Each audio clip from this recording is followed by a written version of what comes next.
All right, so we're going to be talking about the new law that was just passed for small business owners. We are no longer allowed to acquire non-competes in our small business, which is kind of scary because usually if you have a good onboarding process and you hire people, you're going to have things that they sign, right? You're going to have non-competes, non-solicit, non-disclosure, all of that, right?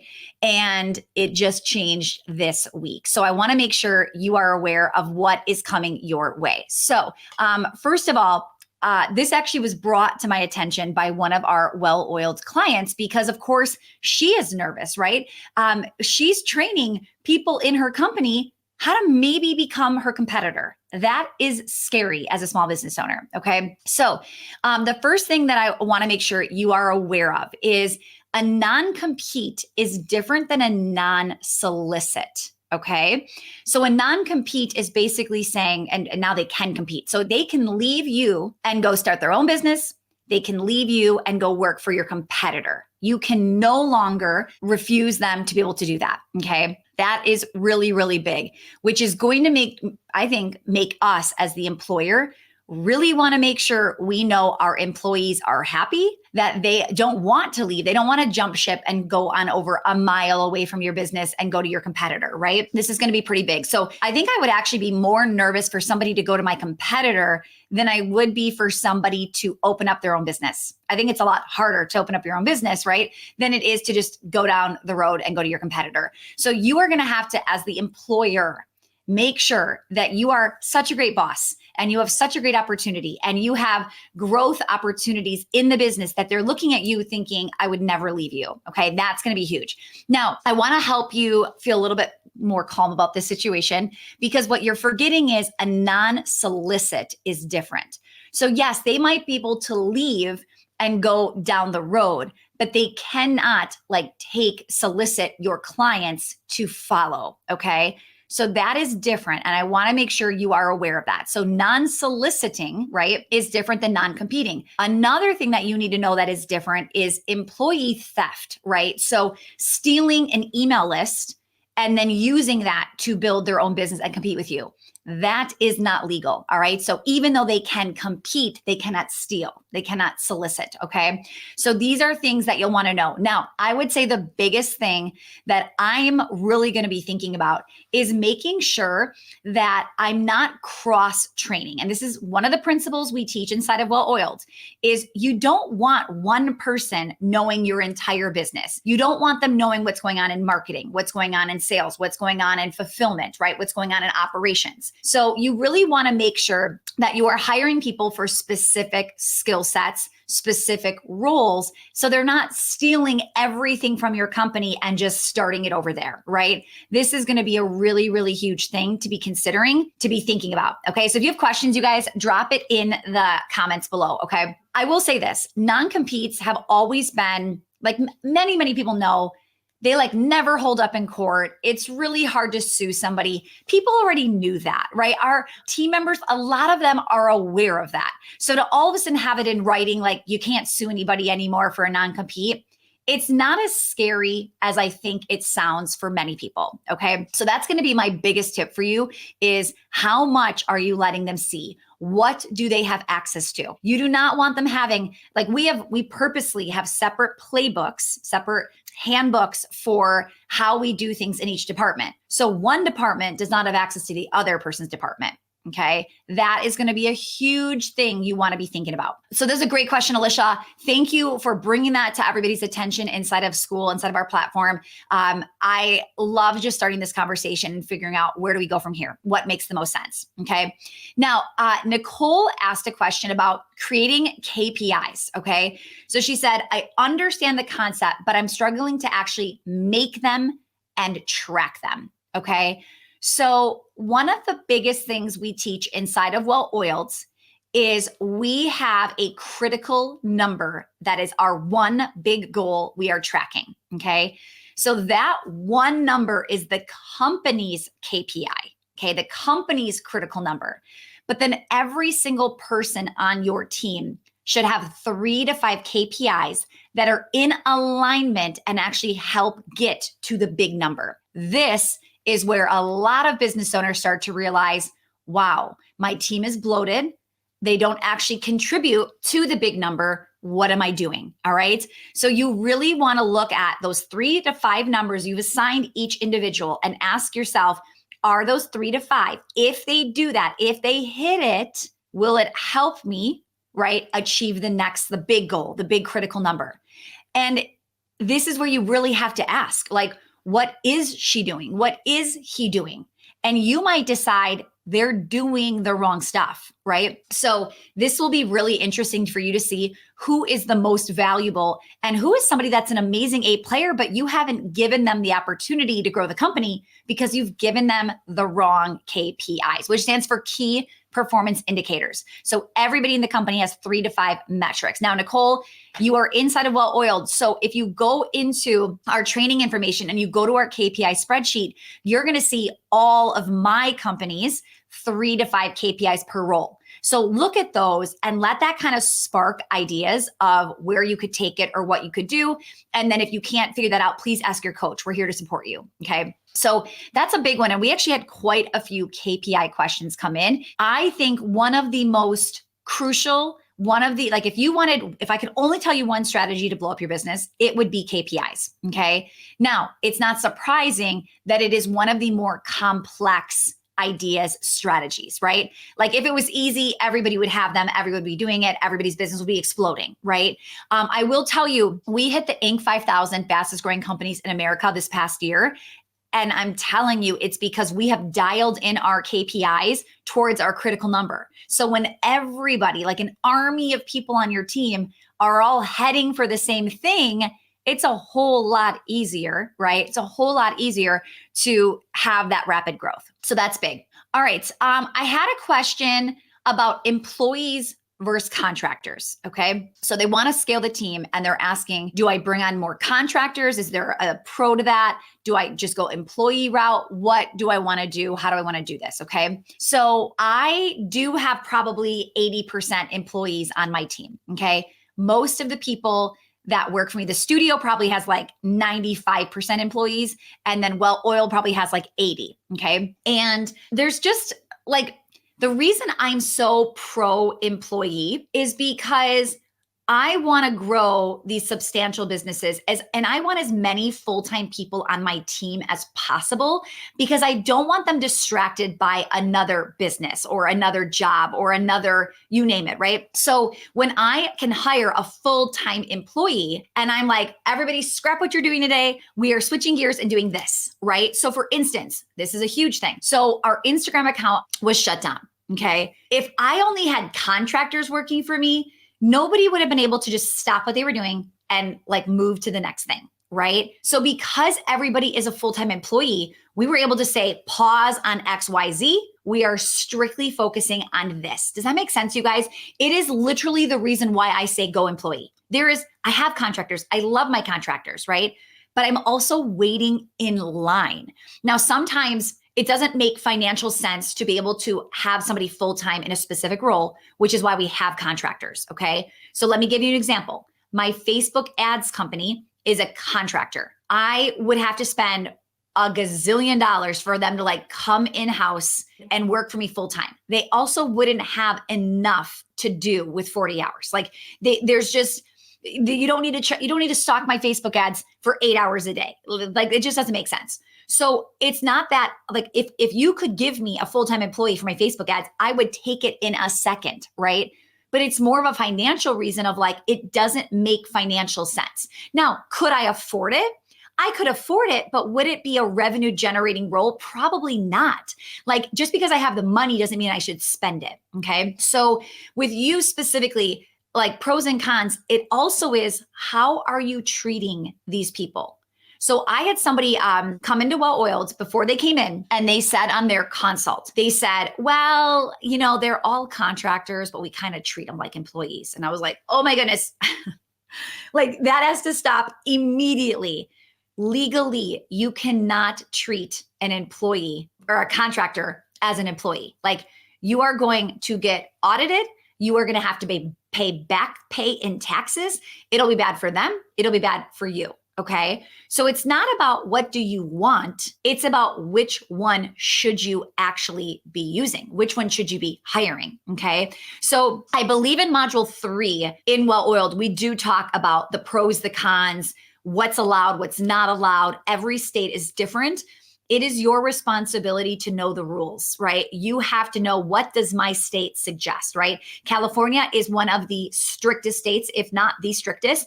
And if you do not know your laws, you should be spending time consistently updating yourself, or you should have a great lawyer that specializes in all things employees, right? So that they can tell you, hey, this just changed. You need to know you're doing this, all right? You don't get to be naive or play dumb and say, oh, I didn't know that, I'm a new business owner, or oh, I'm sorry, I didn't know. They don't care about the I'm sorry. It's like, well, that's a shame you didn't know. And here's your bill for the last however many years of back pay on somebody they believe you should have been paying taxes on. Okay. So a lot of times people think it's up to me, the business owner, and I'm going to decide. No, you get to decide how you want to treat them. And then however you treat them, you have to follow the law of what the government is saying. You must, like, this is what those people are. Okay. So go to your state website, look up the 1099 contractor laws, look up the W-2 employee laws. You're going to read those definitions and descriptions and go, oh, wow, I have contractors. Oh, wow, I have employees. I might be paying them one way, but the government, the law is saying it's actually this type of person. Okay, so that is something really, really important you want to be thinking about. Okay, the next question that came in was from Crystal: monitoring hybrid or remote workers. Okay. So ever since the pandemic, right, remote work is taking off. Everybody wants a remote job. People that have been working in a 9 to 5 their entire lives is like, wow, remote sounds amazing. Now, here's what the bad part is remote sounds like, oh, you work from home and your kids can be running around and pets are like needing you and all of this stuff, right? So a lot of the education has to come from us, the employer, okay? So like, for instance, I had somebody say to me, yeah, I can make the meeting, but I will be driving to my kids to school during that time. So I'll just be in the car. Okay, in what world would you be able to say to your boss in a 9 to 5 at a physical location, by the way, I'll be skipping every morning meeting because I have to drive my kids? You wouldn't say that. You would take your kids to, like, you know, the early drop off, or you'd get somebody else to pick them up. In no world would you just skip the most important meeting of the day, right? But in remote, they're like, oh, I'll just log on my phone and I'll set it up in the car. No, okay? And I will tell you, in the beginning of this world, of this, you know, post-pandemic, I wouldn't think to say these things. So I would say, hey, we've got a meeting from 9 to 10 a.m. every morning. Is there any reason you can't make it? And they would just say, no, I can make it. And then I would hire them. And then there would be kids running around in the background. I remember one time, I'm not even kidding, the TV from a child was blasting. And the mom was like oblivious, thinking like, oh, he's fine, he's just watching TV. I'm like, I can't hear you. And because your volume's on, all I hear is your TV, right? So now we specifically say things like, do you have an actual home office where you will have time, like private time by yourself with nobody in the background, no sound going on, like an actual space dedicated? Okay. We can ask questions like, are you able to be fully present? Is there anything else that you're having to do? I've literally heard horror stories of people being like, the employee was homeschooling her child, like we're working remotely full time, but homeschooling her child all day. We are not paying people to homeschool their kids, right? So these are things you have to actually like specifics on. Now you have to be careful because you can't say in an interview, do you have children? Where do they go to school? That's not allowed. You can't ask like that. That could be discrimination. So you can't ask questions like that, right? But I can say, we have a meeting from 9 to 10. You will need to be in a quiet area with nobody else in the room, right? It needs to be just you, no distractions, completely quiet, not in a car, but in your actual working place. And a lot of times then they'll say, well, I do have to drive my kids to school, or my kids are still going to be home at that time, or right? And that's when we get to say, that's totally cool. Like most of our people in our company have children, right? So totally fine. I have kids too. So one of the things I do is I make sure that my husband's aware, hey, at this time, if they're off of school, I need you to watch them, or I need you to take them to school so I can be in this meeting, right? So early childcare is an option, right? Getting somebody else to come to your house. So there's ways for them to do it. We don't have to say people, oh, you can't have kids. No, absolutely not. Like 95% of my employees have children, right? We make it work. We just have to make sure the expectations are very, very clear, okay? You might have a mom who's about to have her first baby and she thinks like, well, yeah, my baby can stay home while I work remotely. No big deal. If you've had a baby, there's a lot of like you'd be constantly distracted, right? You couldn't be on a meeting on Zoom and then baby's crying and you're going to ignore her for an hour. Not going to happen, right? So we have to say things like when we realize they're pregnant, amazing, congrats. Have you thought about what you're going to be doing for childcare? What does that look like? What is going to be your working environment, right? And sometimes we have to really set those expectations of like, no, you're not able to be working, homeschooling your child and me paying you simultaneously, right? Like we are expecting you to be focused on this work, okay? This is a delicate situation, right? Know your laws, know your state, you need a lawyer in your state. Be really careful because a lot of lawyers right now, they are giving advice and they're saying, oh yeah, we can help any state or we can help any, no worries that we're in different states. You need somebody who specializes in the state you are in so they can say to you, you can't say that, you can't do that. So I'm not giving any legal advice. I am making sure you've got to be talking to your lawyer so you know what's allowed and what's not allowed, and also checking your state's website, okay? So that's huge. So I think it's just being very clear, setting expectations, right? Finding out what's going on, monitoring their output. So one of my friends had the homeschooling situation where this employee was very, very slow and she replaced somebody. So when they realized like, wow, look at the output that's happening here. Why is she like taking, twice as long, 3 times as long as the last person? Right. And they started to monitor what was going on. They started to inspect what they were expecting. And all of a sudden it came out that she was homeschooling all day, like 1 or 2 children. Okay. Which means she wasn't working on the business when she was getting paid, literally stealing from the business, doing something else. Right. But thinking it's remote. They're not going to know. Right. I actually interviewed a guy. He said he wanted part-time. And I said, oh, we're only doing full-time. And he said, well, listen, he goes, he just got a job working for Zillow. Okay. And he says to me, it's remote though. I mean, I could easily do that. And he meant he could easily work both jobs full time and it would be no problem. And that was the biggest red flag because what he was saying he was going to do to Zillow, he was also saying he was going to do to me, right? Zillow was expecting full-time work and so was I. And he was like, I can do both. It's not a big deal. It is a big deal. Okay. So you want to be monitoring what are they actually doing? How much output, and you want to get an idea of what is normal. So this person that figured this out already had experienced a good A player, right? The problem is if it's a new person, you might be thinking, this is just how long it takes her. I don't know. Like I thought it would have been faster, but clearly it's not. You may want to actually do the specific assignment yourself to see what does it take. Now, big disclaimer, whatever it takes you, it will take them longer. Okay. So I don't want you thinking it took me 7 minutes. It should take her 7 minutes. No, you have to remember that you're the boss. You're never going to get in trouble. No one's going to question you. You get to do what you want and you get to make full authority in the moment and just make up your mind. So you are faster because you're not questioning, is she going to like this? Is he going to say this is wrong? They're thinking, what are we thinking, right? So they will be slower, but it shouldn't be 4 times as long, right? It should be a little bit longer because they may be trying to get it just right, okay? So you may say to somebody, hey, listen, I only spend 15 minutes per day doing this activity. Let me show you how. And you could coach them to get faster, okay? You might even say, listen, so it typically takes me 15 minutes. I've noticed it's been taking you 2 hours. Do me the biggest favor. Today, I want you just recording on Zoom, share your screen, record on Zoom, just show me what you're doing because I want to help you get faster because this shouldn't take that long, right? And all of a sudden, you're either going to find somebody who's like, oh, shoot, she wants me to record myself. That day, she's miraculously faster. Or you're going to be like, oh my goodness, this is why they're so slow. They're doing this. They don't need to, right? So you'll be able to coach them and help them go faster. Okay. So I would say, like, we have a remote business in Well Oiled. I do have a physical in-person locations with my 3 studios.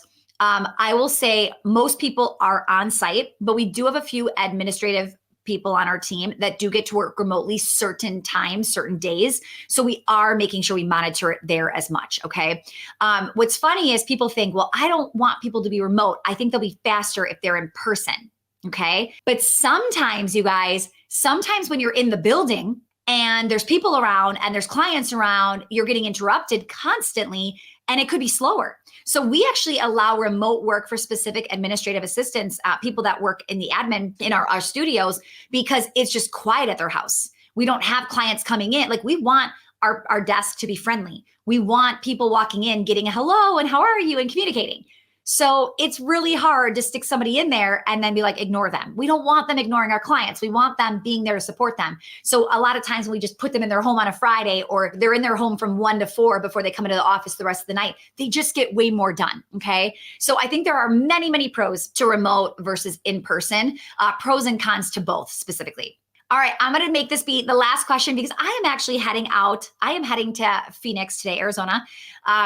We are doing a little meetup with some of my mastermind friends. So I think there's maybe like 6 or 7 of us, maybe a few more coming in and out for some dinners. And we are just hanging out for like 3-4 days, masterminding, talking business. This morning, Shanna, our sales manager, she posted this video for us to watch, and it was about how hanging around A players improves like everybody's productivity. Like, everybody becomes more efficient and just like skyrockets to being even a better than just an A player. And the reason for that is, like, when you're around greatness, like, you step up, right? So I really put my time and energy into being in rooms where, like, there are go-getters, right? There are people that are going to inspire me. There are people that are going to really make me want to be better, right? So you see me a lot of times traveling to masterminds and coaching programs, like in-person events, because that's what I'm doing. I'm surrounding myself around other A players. So I'll post all the behind the scenes on Instagram. You can follow me at Well-Oiled Operations. I will be on there posting like a little bit of what we're doing this weekend. Okay. All right. Last question. We're going to wrap up. What must I look for? This is from Stephanie. What must I look for when hiring a marketing contractor or employee? Okay. So with that said, I would first, okay, I think marketing gets outsourced too quickly in business. All right. I think a lot of us aren't naturally great at marketing. We are great at the thing we sell, right? So for me, I loved teaching dance. Like, that's what I was good at. Marketing took me a while to pick up. 22 years in, I am an excellent marketer because I've been focused on it. I've learned it. I've had to like throw spaghetti at the wall and see what sticks and then figure out where to go from here. Okay. So don't give up marketing until you know how to do it so well. You really just need somebody to come in and keep doing what it is you're doing, or then eventually like to take it to the next level. So I did my own marketing, like the visionary of the marketing piece, up until we were at over 5 million in annual revenue. Okay. So I really do think it's a skill set you want to learn, you need to know. Okay. But when I'm looking for somebody in marketing, I am looking for a high visionary, right? I'm looking for somebody to come up with ideas, because at some point, you guys, I don't know about you, but I can be exhausted from making decisions, right? Decision fatigue is real. I am just like, oh my goodness. And now hey, can you create this? Hey, Stacey, can you create this? And it's like, I don't have any ideas left in my brain today, right? And it's really nice when you have somebody who's a visionary that you can play around with and say, what if we did this? And oh, what if we did that? Okay, what if you tried that? So I have a couple visionaries in my marketing department, and having these visionaries has just been so incredible to just get more and more ideas. Now, you can't just have visionaries or no one's going to want to do anything, right? So I would say if you're looking for one person to come in, just one person in marketing, you need them to be a good mix of a visionary and an operator, somebody who has ideas but will implement. So that's kind of where Bella, my social media manager, started. She was a little bit of both, right? And now before her, I struggled to find a social media manager that was good, because now that I realized what was happening was I hired a high visionary. So she had all the ideas, but it was like, are you implementing them? Like, when are you going to do them? Like, she was very slow, very, very slow, but was just always coming up with ideas. Okay. High visionaries, I've noticed, don't work because they don't actually want to execute and like move forward. Okay. Then I had somebody who was a high operator, okay, a high doer, but she would look at me like, what do you want to do? what ideas do you have for me? I gave away Instagram, not so that I would still have to tell her what to do every single day, right? So we really realized that this sweet spot is getting somebody who has a visionary in them. They are an ideas person, but they also execute. So that is the number one person you need when you only have one person. Now our marketing team, oh my goodness, I'm like trying to count 2, 4, I'm going to say we have like 6 people in the marketing team, maybe a little bit more. So out of those 6 people, I can have high operators and then high visionaries, because the visionary can think of the ideas and sign it to the operator. The operator gets it done. But in the beginning, when you're just growing, you can't afford all these people, right? So you've got to get somebody who can like kind of do both. And then what's nice is Bella was more of a visionary than an operator. So as she's been here for a few years and we started to hire more people because our platforms are growing, right? All of a sudden, Bella could step into more of a visionary role and keep hiring operators to get it done. So you got to let them know, like, temporarily, we need you to do both. Okay. So I hope that helps. All right, guys. So definitely, I'll make sure we're going to be doing more of these lives. So keep an eye out on our platforms. We'll let you know when we're going live, where we're going live. And then my brand new Instagram is Well-Oiled Operations. So if you want to come check that out, go follow me on Instagram there. I'll be sharing a lot of different behind the scenes. I've already had some stuff this morning you may want to check out, as well as I'm about to travel. I've got some good stuff on there for you. So, all right, guys, have a great rest of your week. I will see you soon.